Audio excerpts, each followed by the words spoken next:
யமதர்மராஜாவுக்கு அனைத்து உயிர்களின் உயிரையும் பறிக்கும் பணி அளிக்கப்பட்டிருந்தது. இந்த பணி காரணமாக அனைவரும் தன்னை வெறுப்பதையும் இதனால் தனக்கு கடுமையான பிரம்மஹத்தி தோஷம் ஏற்படுவதாகவும் எண்ணி மிகவும் வருந்தினார். தனது இந்த பெரும் பாவத்தை போக்கிக் கொள்ள வழி தெரியாமல் தவித்த யமன் திருவாரூர் சென்று தியாகராஜரை வழிபட்டு தனது குறையை முறையிட்டார். அப்போது ஒரு அசரீரி ஒலித்தது. திருவாஞ்சியம் சென்று சிவபெருமானை வழிபட்டால் உனது பாவம் நீங்கும் என்று அந்த அசரீரி கூறியது. அதன்படி யமன் திருவாஞ்சியம் வந்து சிவபெருமானை நோக்கி கடும் தவம் இருந்தார்.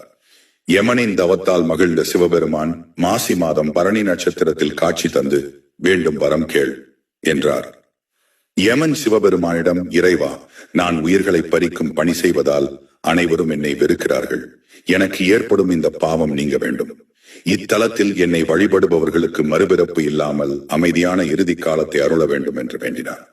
உயிர்களை பறிக்கும் பாவமும் பழியும் உன்னை வந்தடையாது. இத்தலத்தில் என்னை தரிசிக்க வருபவர்கள் முதலில் உன்னை வழிபட்ட பின்னரே என்னை தரிசிக்க வேண்டும். அவ்வாறு வழிபட்டால் அவர்களுக்கு மறுபிறப்பு இல்லாமல் அமைதியான இறுதி காலம் அமையும் என்று வரமளித்தார்.